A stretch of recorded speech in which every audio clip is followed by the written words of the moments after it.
Alright, hello everyone, and welcome to today's game.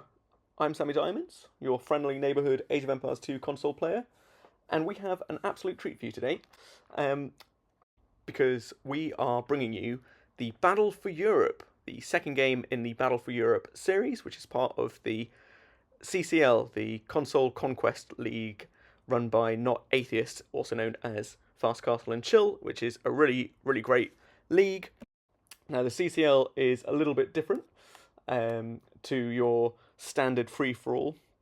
In the CCL, players can collect points based on placement, but they can also earn bonus points for completing objectives. Things like eliminating kings, building wonders, and completing secret objectives, etc. And the Battle of Europe is part of that. It's not just a free-for-all. This is a chance to transport ourselves back into medieval geopolitics, where we have kings making alliances, kings betraying alliances, empires rising from humble feudal villages into continents spanning superpowers, all while trying to survive waves of raids, castle drops, sneaky treb wars, and, of course, opportunistic fellow kings and chieftains waiting to strike at the perfect moment. Every ruler playing wants the same thing, to become king of Europe.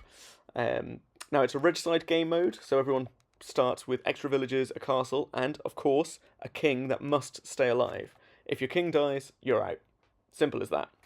And because this is the CCL, killing enemy kings will give you those bonus points. And why do you want those points, I hear you ask? Well, it's simple. Points mean prizes, and the more points you get, the higher up the leaderboard of the CCL you get. Because it is a league, it's just like the Premier League, arguably a better league than the Premier League. And if you get more points, you're closer to the top, and you might win the overall thing. So, there you go. Now, for me, one of the coolest things about this series is the setting. Every game takes place on a real-world European map. Last time we fought across France. Today we're heading to Iberia, so modern-day Spain and Portugal. In future games we'll be travelling to Britain, Italy, Scandinavia, Greece, also known as Byzantium, Bohemia, and I think that's like it. There might be one or two that I've missed. Of course, alongside the maps, we're also rotating through Europe's many civilizations, so we're trying to give the whole thing a really fun historical roleplay feel as we go through it. And I think what's interesting is as we go through week by week, game by game, you also get these emerging narratives that build up over time. You know, who supported who betrayed who remembers a castle drop from 2 weeks ago, who's going to call in favours because they let you trade or hide your king in their base, and who's going to pretend to be peaceful while massing paladins or trying to drop a sneaky wonder to get the win, you know? So, yeah, I think it's a great example of the kind of creativity that's happening in the Age of Empires 2 console scene right now, and it's populated by really fun people as well. So, on that note, let's jump into it and meet our kings who are vying for control of Iberia or Spain today. So, let's start with myself in blue. I'm playing as the Magyars here, and obviously, I don't know if for those people who know the history of the Magyars, these are the people from what is now modern-day Hungary, and a unique fact about them is they share a language that is pretty much unique to all other European languages apart from Finnish, weirdly enough, despite them not being geographically next to each other. So they settled in the Carpathian Basin around 1000 AD, and they're known for their light cavalry and amazing horse archery, which is reflected in the way the Civ is set up really nicely with their Magyar Hussars unique unit, their cheap light cav, and their really strong cavalry archers. And I quite like playing as the Magyars. I've been playing them a bit recently. I think the mobility that they have as a Civ makes them really nice. I'm not sure how they'll fare in this type of game though, so we'll have to find out. And I'm down in the tip of southern Spain here, so right on the border of what is now Portugal. But it means I've also got a really nice location just on the edge of the map where I'm controlling a lot of the trade route that's going to be going through northern Spain and over to North Africa over here. So let's actually go right to the top to meet our second player of the map. Let's go to the right of the north of the map and meet Not Atheist, playing in the green. Um, he is situated on the border between France and Spain in the sort of Asturias Pyrenees region. And just a massive shout out to Not Atheist. And if you're watching him, please do go and check out his Fast Castle and Chill YouTube channel if you can, and subscribe to that. It's really got a load of great content there, and he's just a cool guy, you know. He's playing in the Greens as Lithuanians. Cool fact about them is they were Europeans' last pagan nation, so that brought on a lot of clashes with the Knights of the Holy Roman Empire, who kept on trying to convert them to Christianity and impose crusades upon them. And I think Atheist is a really solid player as well. You know, not too dissimilar to me, I think, in terms of playstyles and elo. He's around the 1600 mark on the controller ranked ladder. And he's got a great civ, I think. The Lithuanians are really strong, very good at their cavalry, especially if you get some of these relics, one of which is right next to him, which obviously gives their calves an extra bonus.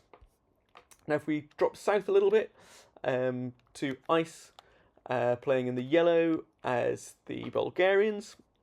He's an interesting position here because he's right on the Spanish coast, not far from these islands that have absolutely loads of gold. I think they're the Balearic Islands, so this is like Mallorca, Ibiza, and so maybe Ice can get some late game raves occurring over here with his conics. Now, the Bulgarians are a civ that had quite an interesting relationship, often sort of torn between Turkish and Byzantine influences, and in fact they lay siege to Constantinople in the 10th century AD. In AOE2, you know, they're known for their infantry and their really strong siege. I also really love their conic unique unit, which you can make out of their castle, but also the Kreposts, which are like the mini castle stroke towers that they can build. And they're a really strong heavy cavalry that turns into a melee infantry after you kill it the first time. So it sort of has 2 lives, which is quite interesting. Now, Ice is also a really strong player. I would say maybe the strongest in the lineup, actually. Mostly plays cross-platform against PC, mouse, and keyboard players on his Xbox, and he's around the 1400, 1500 elo on that main ladder, so he's really good, let's be honest. And he's around 1800 on the console controller ladder. So yeah, I think, you know, hopefully that gives you a sense that he is a really strong player and will probably or possibly have a bit of a target on his back as a result. And now let's slide down south just a little bit to meet our next player. We've got Balinthusa playing in the grey, and he's actually our resident Magyar because he's from Hungary originally. Although he did have the option to pick the Magyars today, and he declined. So he's another really decent player mechanically, around the 1400, 1500 elo mark on the controller. Very decent player. He's playing as the Spanish, which is a really strong civ. Obviously, they perhaps should be the favourites for this map, given, you know, they are the Spanish playing in Spain. It's their homeland, so we'll have to see how that pans out. Obviously, Spanish are known for their Inquisition, and their empire was one of the strongest in medieval Europe, mostly built on their expansion into South America, Central America. Let's be honest, let's call it what it is. It was also built on the genocide of the local people there, and the plundering of the gold and riches that the Mayans and the Aztecs had. And in AOE2, they have, in Age of Empires 2, they've got great gunpowder units as well, really strong navy, which I think will be really great on this map. If you can see, you know, players are already getting docks up and getting ships out to make use of the large amount of water that we've got. And of course they got really good strong monks as well, which obviously nobody expects the Spanish Inquisition, although everyone does expect monks with Spanish on AoE. If we just sidle north of Balint, in the purple we have Pando Ponderoso playing in the purple as the Italians. Pando is another PlayStation 5 player like me, and he doesn't play so much ranked, but like Ice, when he does, he tends to play cross-platform mainly. He's around 1100 elo cross-platform, which is a similar grade to me. Honestly, I think he's probably a better player than me. He just tends to play more social games, which actually means he might have a bit of an advantage in these kind of big free-for-all game settings where there's Diplo and stuff involved. Now, the Italians have a lot of great anti-cav bonuses and gunpowder, as well as their slightly cheaper age-up times. Considering how many big cav civs we've already met, those Genoese crossbowmen could be quite strong. And right next to Pando and just north of me in the red, we have Zupu. He's very solid. He's around 1500 on the controller ladder, and yeah, playing a little bit away from the homeland of his civilization, the Franks, in northern Spain here. Or actually, no, I think this is technically Portugal now. But yeah, I mean the Franks obviously, I think, should technically be where Not Atheists is set up in the north of the map, but they're not far. They're not far. They're just around the corner. We all know the Franks, of course, the empire founded by Charlemagne, aka Charles the Great, who united the Frankish tribes after the fall of the Western Roman Empire. In many ways, they are the continuation of that empire, although the Teutons and the Holy Roman Empire in what is now sort of modern-day Germany would probably disagree. They're also known for being the civilization that went to war with the English for 100 years. And us English, we never forget. And they obviously have some of the best cavalry in the game, and are still, I think, one of the most popular civs, especially for newer players getting to grips with the game, because I just think they're a very straightforward civ to play. And they also have great farming techs, and you can see Zupu's getting a load of farms down here in early Castle Age. And now let's move across the Mediterranean Sea, back past me, where we can meet our next player. It's Epic. So playing in what is now modern day Morocco. Epic is another PlayStation 5 player playing in teal or cyan, depending on your terminology and colour preferences there. Playing as the Britons, supposedly the arch nemesis of the Franks, so he and Zupu should be arch enemies, I think. Like the Franks, the Britons are one of the OG Age of Empires civs, so I think, perfect for the Battle of Europe, getting into that mindset of transporting ourselves back several hundred years to the fighting of across the continent that took place. They also actually, the Britons or the English, had lots of long-running wars with the Spanish Empire, so yeah, it's pretty fitting that they're involved on this map, although obviously they wouldn't be where the Moors should have been if we're being realistic. And like Pando, another PlayStation 5 player who tends to play more socially, but does play on the cross-platform ladder, and again is around the 1100 elo. So once again, similar to me, similar to Pando, similar to Not Atheist, another very decent player. And now last, but by very much not means least, we have Ryan P playing in the orange as the Bohemians. Now, I think the Bohemians are one of the strongest late game civs. They've got amazing gunpowder, they've got a great tech tree, and the only thing they aren't so good at is mobility. And Ryan is also a really good player. He's around the 1700, 1800 mark on the controller ladder, so not too far off where Ice is at. But I think Ryan is probably a bit more like me. He tends to prefer arena-style closed maps where you can boom up a bit first, rather than go all out for that early aggression. But, he's good at that too. Him and this player, Sharky Tank, played me and my pal Cool Phil in the Ratstack League tournament recently, and they beat us pretty comfortably. So, yeah, Ryan, I think, is definitely a favourite for this map. And maybe second favourite in the lobby after Ice.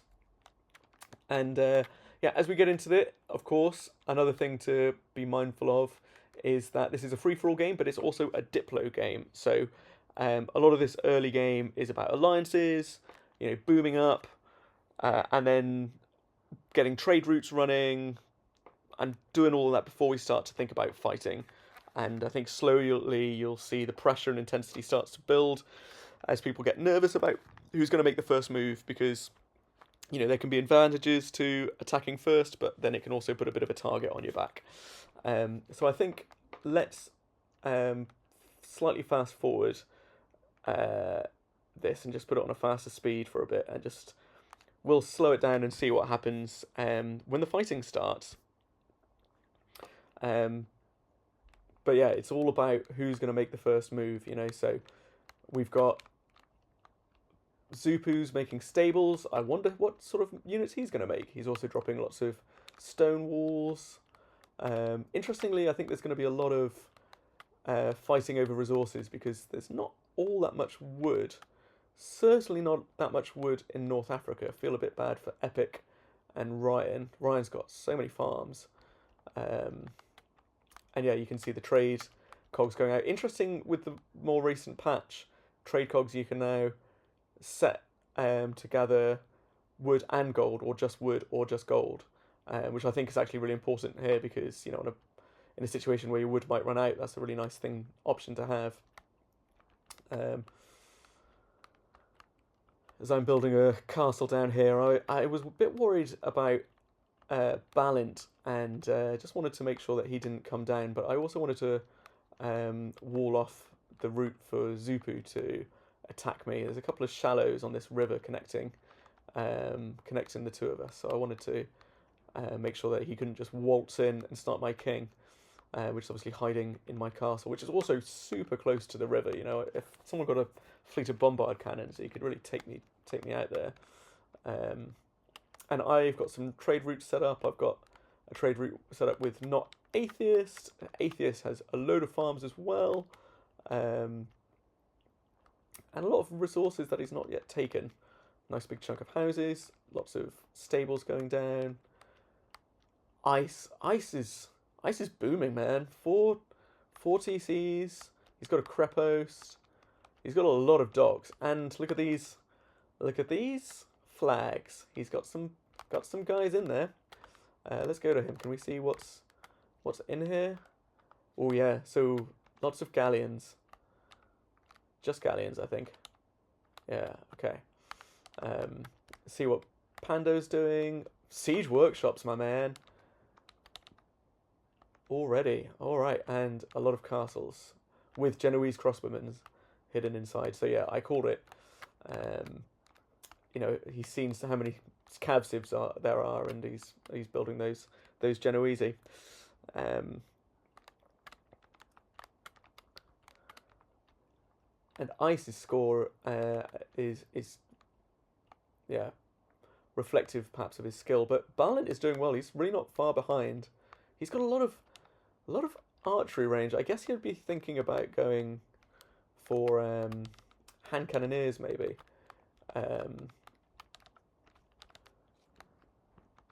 With the Spanish, rather, because obviously they don't get crossbowmen, they only get archers in their archer line. All of these fishing ships, Balin, just one fish trap, I think, not very efficient. Those trade cogs are also being busted. And he's got a transport ship. I wonder what he's thinking about doing. And he's gone to make a rave over in Ibiza or Mallorca and take advantage of some of that tasty gold. Going over to Ryan. Wow, look at these farms, man. But yeah, he's going to run out of wood and resources very soon. But he's got a lot of docks, so he can make a big navy. And then Epix blocked Ryan off with a bit of a wall. Look at this. I think this is Gibraltar, this bit of area, and these fishing ships from Epic are causing a whole lot of traffic jams in this tiny little strait with all the trade cogs. I mean, my fishing ships aren't doing much better. Gather around those shorefish. And again, oh god, what am I doing? My fishing ships are completely screwing up travel over here as well. And I'm trying to drop a bit of a mix of everything. I feel like the Magyars have good cavalry archers, but they're a little bit one-dimensional because of it. You know, and you need to be ready, especially when you're so close to the Franks and the Spanish, to potentially make counter units to them. And I'm actually walling Balint off here. A little bit rude of me, perhaps. And God, let's have a look at ice. I think we should stay with ice here for a bit. and not Atheist, because not Atheist is building paladins. Look at that, a lot of stables, 12 stables, and then Ice has quite a few siege workshops. He's also getting more creposts, and he's building conics, which I think, yeah, really nice unit. And how many relics does Atheist have? That's a good question. Where even is his monastery? There it is. 3 relics, so he'll have +3 attack on his cav, which is pretty decent. It could be better. Could be worse. And I think this is the thing. Like, everyone's just sort of tentatively waiting to see who makes the next move. I really like the look of Balin's base here. It's really nice. I love the way he's got it set up. It's just very aesthetically pleasing. So, points, Balin, if you're watching this. I like the cut of your jib. You could maybe be a bit more efficient, but honestly, it's not the end of the world, is it? Maybe he could do with a few more farms, potentially. But I think Ice is going to make a move here. And when he does, when the fighting starts, we'll stay with it for a bit, but then we'll switch into my point of view. That's partly influenced by the fact that I ran into some technical difficulties while recording this, and my replay file cut out halfway through. So we'll have to stay with it until we need to jump into my bird's eye view, and then I'll talk you through my personal perspective and insight. And I think Not Atheist on Fast Castle and Chill might be planning to put out his own recording and cast of this game, so you'll be able to see the overall view of the whole game through his expert casting, and you can see what it's like from a player's perspective through my commentary. But yeah, we can see Ice is making a move now, and yeah, he changed his stance with Atheist to enemy, and his ships are taking down those houses. And Atheist, I think, will have to be careful he doesn't get housed, because those ships, especially those cannon galleons, will make relatively short work of those houses, and he's got a lot of them there. He hasn't yet ungarrisoned his paladins from his stables, Atheist, but look at those conics go. God, I love conics. Such a cool unit. I mean, look at them. They look so cool. They've got such a cool quirk with the fact that they get the infantry that emerges out of their dead bodies. They're going to thump down those monks. And yeah, Atheist's houses are going down, and he's not far away from being pop-capped, as they continue to fall. He's massing his paladins, though, in a little group, as these conics are taking down his stables. And yeah, while this is the first fight of the game, Atheist is going to have to move in to do something. And there he goes. Oh, those paladin are shredding these conics. What is it, 180 HP plus 140 and 14 plus 4 attack versus 14 plus 5 attack? Yeah, I mean, these paladin are doing work. Wow. I didn't expect it to be quite so one-sided, especially with the little conics. I mean, the conic melee infantry are pretty weak when they come, but they've still got a pretty hefty attack, and I think these paladin need to retreat now. Yeah, but yeah, as we now have an actual war for Europe, the battle for Europe has begun, and because you can see Pando and Zupu have massed armies, just like in real medieval times, next to the battle to see which way the wind is blowing. We are going to jump out of this battle, the overall battle, and we're going to zone into, rejoin seamlessly into my point of view, and I'll narrate it from the insider's perspective, which, only has something to do with the fact that I ran into technical difficulties. So let's get into it, shall we? So yeah, I see that 2 of my allies are at war. Obviously, I'm allied with both Ice and Atheist, and I think, well, it's happening. Ice has made the first move. I've, meanwhile, surreptitiously transported some vills over to the Balearic Islands, so I'm chilling with Ice on that island, mining some gold. I think, it can't be wrong to build a few more production buildings, and I'm like, right, I really need to start getting these techs. I've got a few cavalry archers, and I'm like, let's start researching Cavalier, Paladin, Elite Magyar Hussar. I would say I am uniformly not ready to go to war, and Ice is very much the strongest player. I don't particularly want to go up against him. As much as I like Atheist, I've got a bit of trade going with him.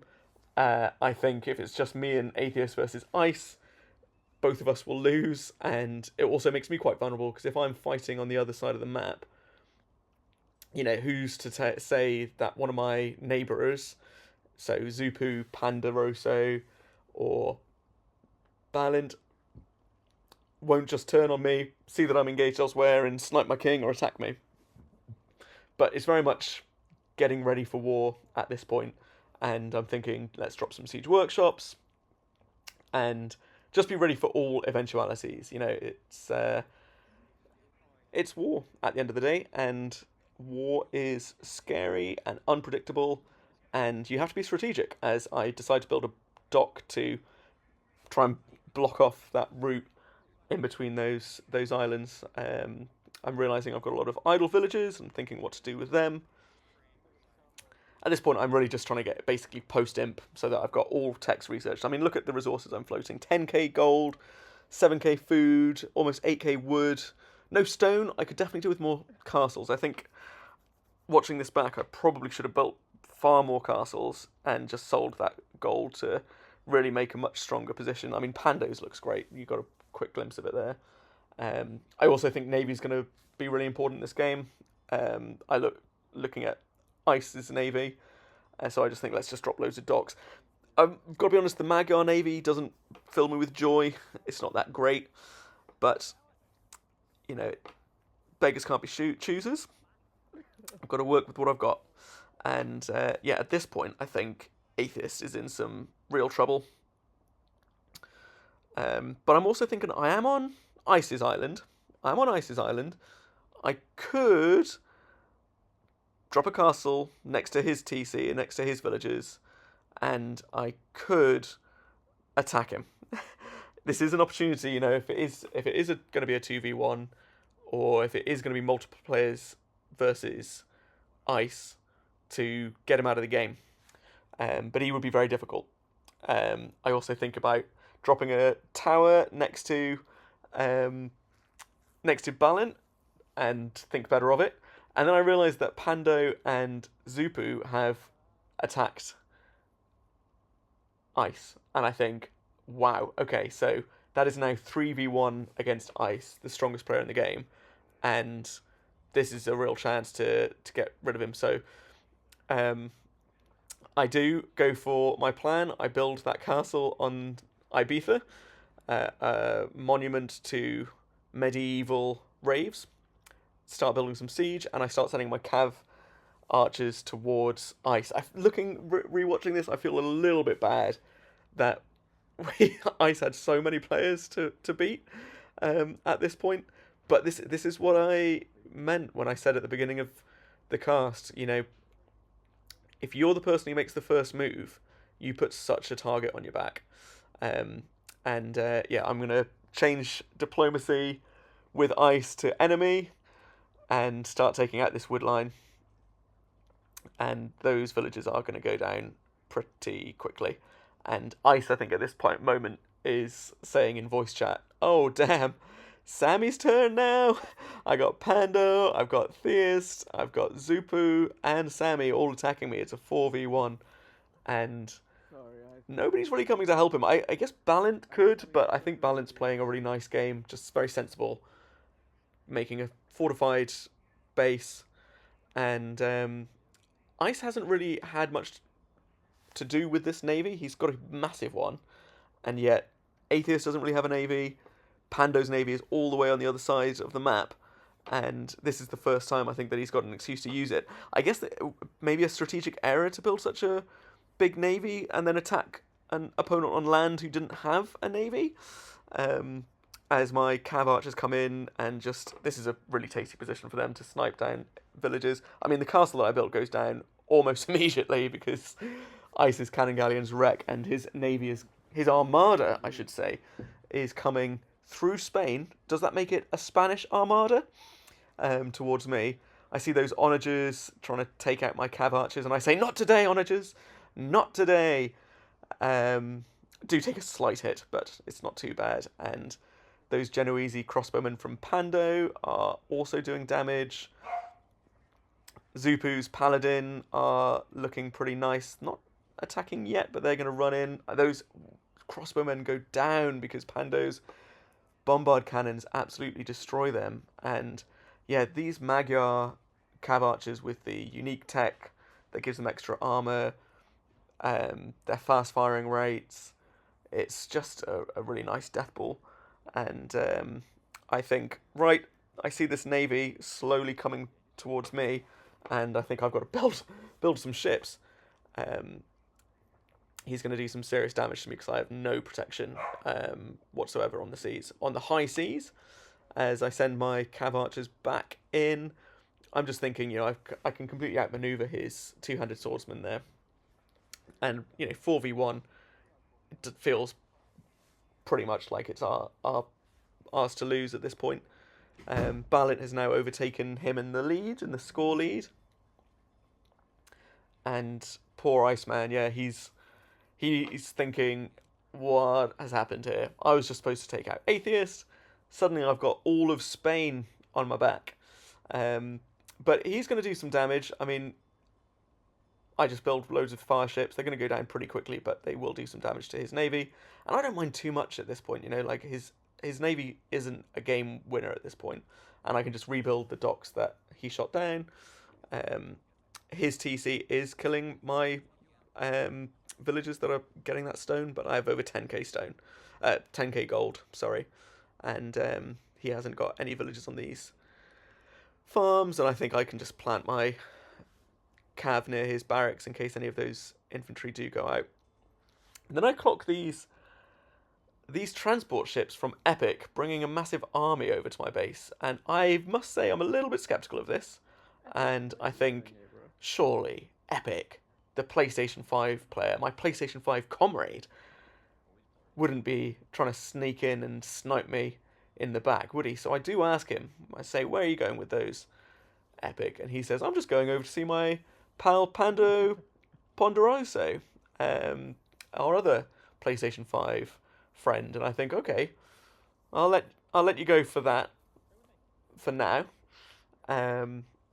Honestly, I think that me, Pando, and Epic at this point have got something cooking because we, not that it's about console versus console and that really, but I do think like you can make a bit of a thing of it and say, oh no, PlayStation players together forever.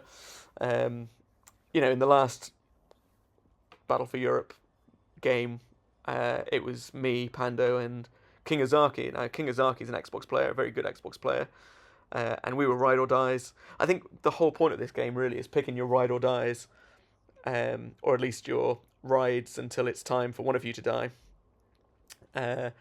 And yeah, I mean, Ice's base is pretty cooked here, and we haven't managed to find his king.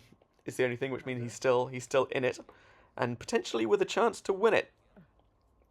So I just think, right, let's just secure. And I feel like honestly at this point I was a little bit unsure how to play the next steps because we've knocked Ice out of the game. I mean, he's still playing, but he's not in a position to do much damage. I've got a bit of navy going, and Pando's really strong, but I don't think Pando's going to attack me. He's my prince, my Italian prince. He wouldn't be attacking the mighty Magyars. And so I just think, well, let's maybe build up a bit of a base on this, on these islands, and they could be potentially a staging post if we need to invade Africa. And then I see that the tides have turned. Atheist at this point was saying, come on guys, let's think about who we're going to fight next. And unfortunately for Atheist, we did just say we're going to fight you next. So Epic has this time come across to fight Atheist. Zupo, I think, sets this one out, does he? He sends his paladins north. I certainly think, no, I'm going to attack Atheist as well. Theist, if you're watching, dude, I apologise. I'm sorry, I'm not sorry. I'm sorry for not being sorry. And I'm just like picking up the pieces from the naval attack from Ice at this point. I think Balint might also be on our side. I think he might have turned against Ice, and he's probably looking for Ice's king. And yeah, as I officially change my stance with Atheist, Theist is not too happy about this, understandably, and feels words such as betrayal were thrown out there, big heavy terms. Um, and again, just as Ice faced a huge mass of um, teams, it's not particularly nice to when you realise you're up against so many people at once.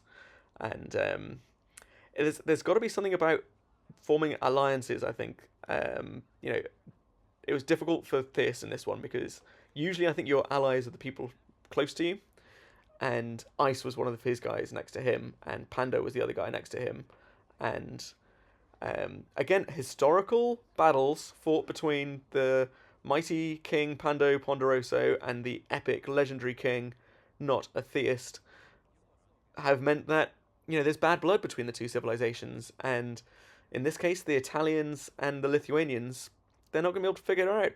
So yeah, Theus was in a tricky spot. I think if he'd been elsewhere, he probably would have been able to form a stronger alliance with other players on this map, because it is all about alliances. You need people who are going to come to your aid and defend you. Otherwise, it's always just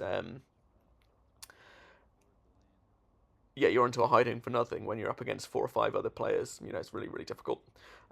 So Atheist, I think, is talking at this point about sending his king to Balint, someone who has stayed relatively neutral in it all, who hasn't betrayed him, unlike everyone else on the Iberian mainland. The Spanish civilizations, as they are, the most noble of which, it seems, in the context of this battle, is Spain itself. And I'm just thinking, what's the next play? Because I don't want to attack Zupu, because he's my neighbour, and as I say, I think you've got to have strong relationships with your neighbours. We've gotten rid of Atheist and Ice at this point. Balint looks super scary strong, look at his score, and every time I look at his base, I just think, yeah, no, we're going to be cooked if we attack that. So I think, well, the only option really is to think about eventually making a play for North Africa, where we got Ryan and Epic. Don't particularly want to fight Epic because he's shown me a reason to be scared of him at this point. He's answered me when I was worried about his boats, and when I saw his transport ships laden with units, I asked him, should I be worried, bro? And Epic was like, no, bro, you got nothing to be worried about. So, why should I not believe him? Why shouldn't I accept his word as the truth? And here I'm realised that Zupu's many walls, beautiful fortified walls, are blocking the trade between us. And I'm thinking, another reason not to fight Zupu would be the fact that I've got a great little trading relationship going with him. Isn't trade the bedrock of peace? Isn't that what made the European Union such an amazing development in after the Second World War? The destruction of the Second World War gave rise to this European trading bloc, and then the most longest time of peace in Europe. So with all that knowledge, I'm thinking that's fine, isn't it? And then I look over to Africa and I see Ryan's base. I mean, look at those bombard towers. Look at this navy. There is an armada. There is a huge amount of trade. And I don't know how many bombard cannons there are, but there are a lot of them.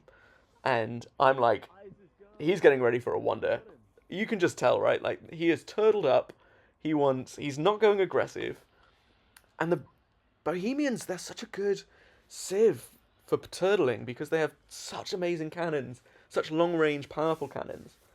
And I'm like, God, honestly, what do I make against him? I don't get siege ram. I don't get any decent siege, really. Just trebs. And my cavalry archers, yeah, they're good at mobility, but they're not good at taking down bombard towers or Hussite wagons, the incredibly high pierce armor unique unit that you can make from his castles. And I'm just thinking, yeah, if it came down to a 1v1 situation against me and Ryan, not that I'm assuming I'll make it that far, it would be very, very difficult. and he's just in a really solid position. And if we wanted to make a wonder, I don't think there's much we could do about it unless we all unite and push him, and that would involve Epic on the island as well. And this is a key point. I spot not atheist's king, and Theist is actually making a run for Balin. You know, he is on the voice comms channel saying, Balin, Balin, enemy me, take my king, take my points, because he's desperate not to give any of us traces the king point, the bonus point for the CCL League. And I've desperately tried to get in with my fire ships. I miss it. So Panda's coming in, Zupu's coming in with his paladins, and Balin, I think, is just too good. He's too true a friend, you know, refusing to take the king even when it's offered to him. And he's running from these paladins, and he's unfortunately going to run right into my castle. And yeah, the king goes down. R.I.P. Atheist's king, the king of the Lithuanians, sadly, is no more. And I get a king kill, cheeky king kill. Not sure it was fully deserved, but hey, this is the battle for Europe. You've got to do some underhanded, duplicitous things if you want to come out on top. And as Pando's siege and crossbowmen make light work of whatever remaining ice and theist buildings there are on the mainland, once again, I'm just thinking, what's coming next? And I spot all these spills from Panda coming into my base and starting to build siege workshops, and I think, am I happy about that? My guess is that if he's building in my base, it's either for a cheeky attack on me, or because he wants a staging post to attack North Africa. Meanwhile, in the chat right now, you know, I'm speaking to Pando, I'm speaking to Zupu, and I'm speaking to Epic, and I think I make a really bad play here because Epic starts building a wonder. He is trying, I think, to troll not a theist at the moment, and that makes Ryan start building a wonder. Which, you know, I think obviously was always going to happen. I think if you look at Ryan's base, there's no way that wasn't on his mind. God, look at the trade as we zoom in across there. I mean, that is going to take some serious getting down. And so I'm there, I'm like, right, we need to start making bombard cannons. I'm already pop capped, so this is a bit tricky. Don't know what units I can make. Siege rams aren't going to do it because I can't get them. Cap rams will go down very, very quickly, and my cav archers is going to go down very, very quickly. So I'm there on comms, I'm saying, guys, we need to unite the island of Spain, the peninsula of Iberia, needs to come together after being riven by years of civil war, and we need to take a mass D-Day style landing to North Africa and take over, I think, what is now Algeria, Tunisia, and crush Ryan's Bohemians who have somehow ended up there. And I'm thinking, as I said, I think I made a mistake saying that to Pando and Epic, you know, we're PlayStation representatives, we should take on these Xbox guys. Obviously, you know, don't really mean that.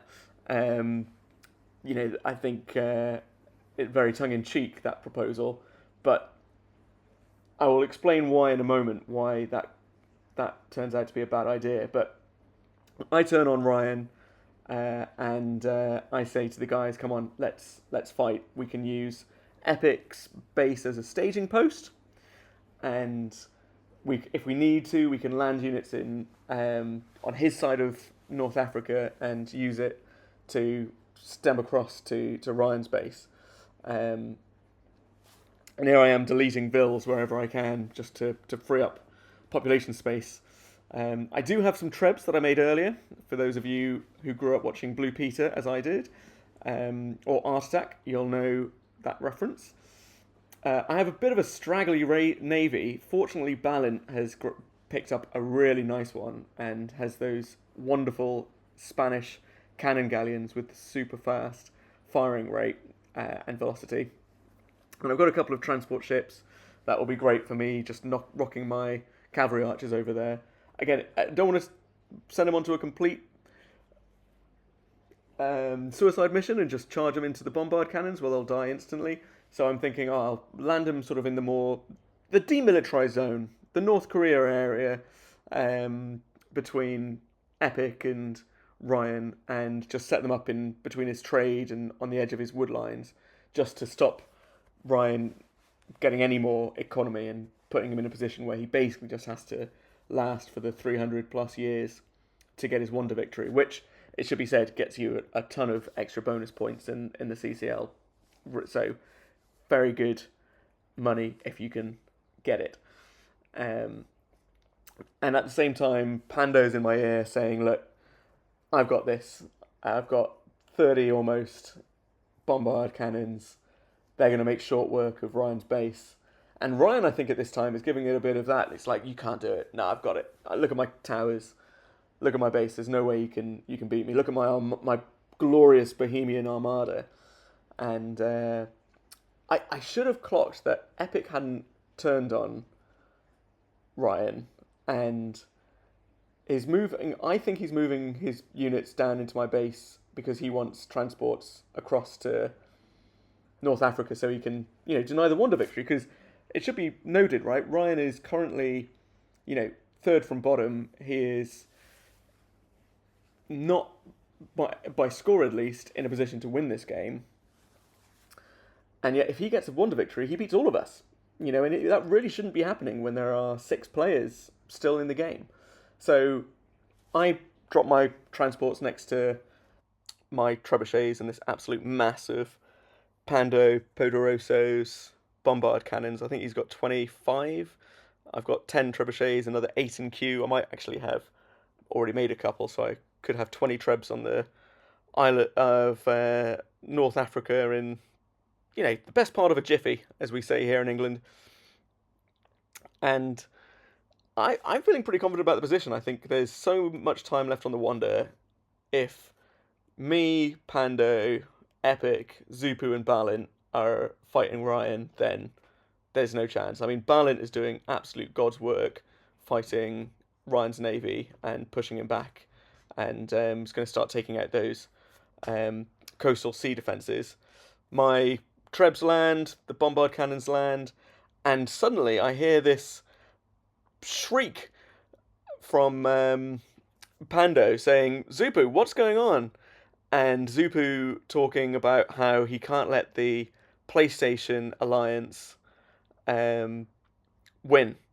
And that massive army of epics next to all those transport ships that look set to go back to North Africa and join the fight against Ryan is suddenly looking very dangerous for me, because I miss it. Obviously, I'm looking elsewhere, but Zupu has sniped Pando's king in a sneak attack, with the French taking out their erstwhile Italian allies.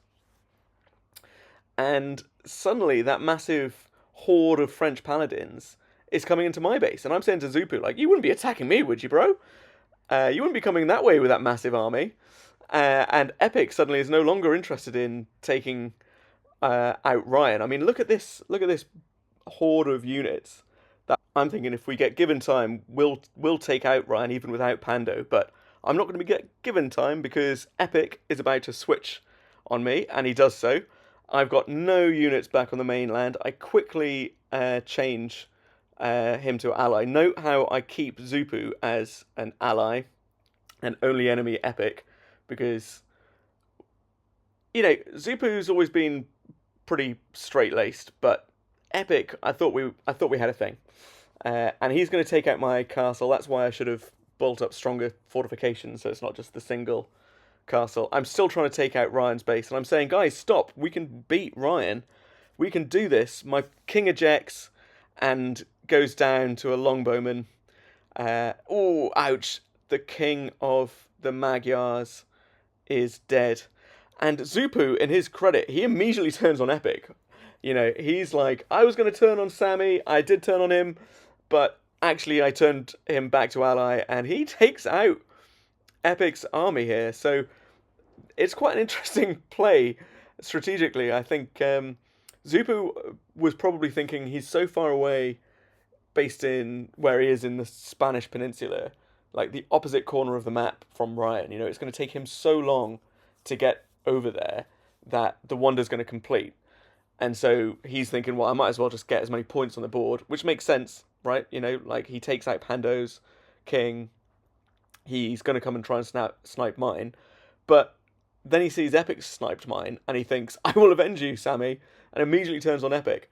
And yeah, at this point, I'm just like in disbelief, just looking around the map, like, oh man, Ryan's going to win this now. Look, we were so close. We had so many bombard cannons, we had so many trebuchets, and look at Barlin's navy. You know, he's got all these bombard galleons, cannon galleons, that have completely made short work of half of Ryan's towers and things. But yeah, and then it's getting revealed to me in chat at this point that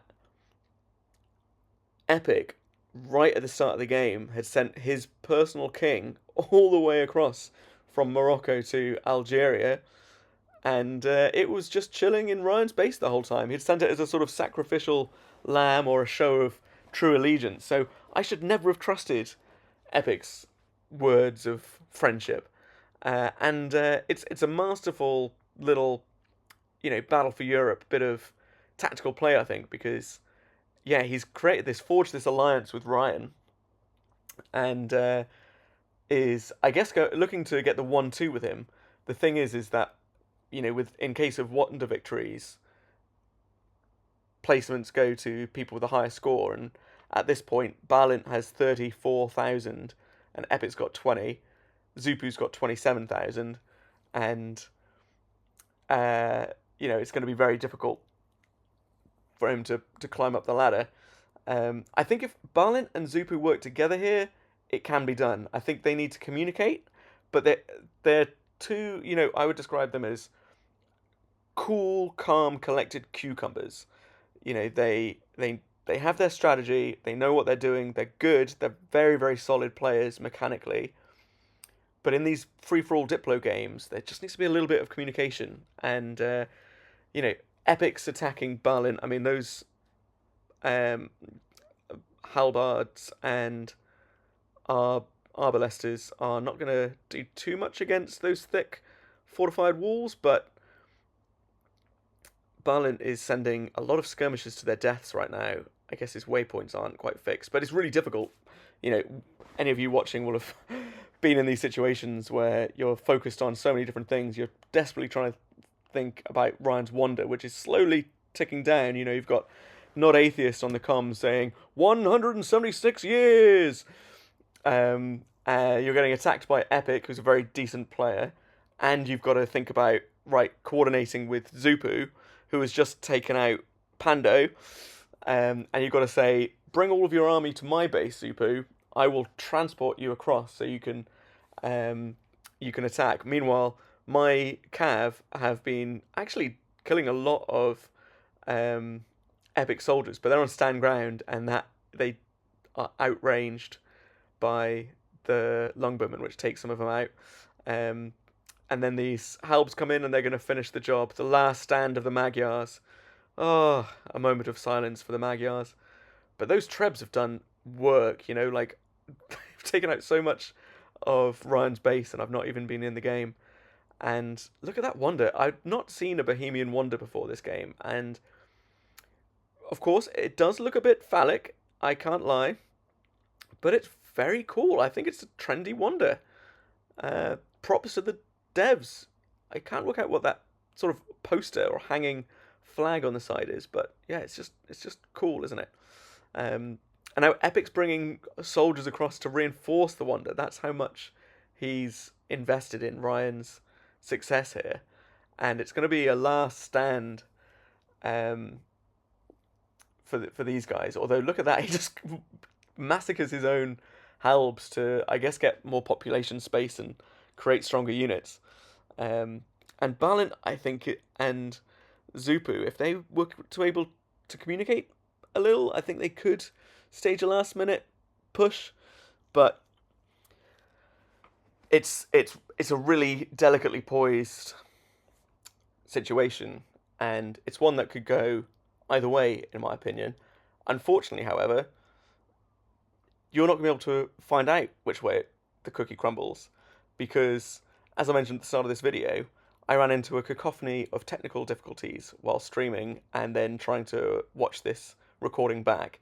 And so, at this very inopportune time, where the battle for Europe, for the conquest of the Iberian Peninsula, could go either way, my coverage, partly due to my own incompetence, I must admit, comes to an end.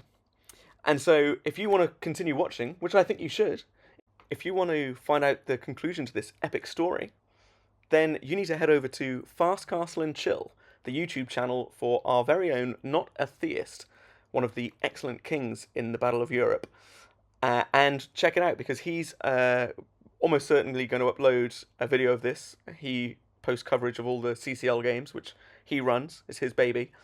And he's a fantastic caster and just an all-round good dude. So check him out, and then hopefully next time I won't have such a cacophony of incompetence and technical errors. And in the meantime, please, as they say, like and subscribe. Thank you so much. See you later.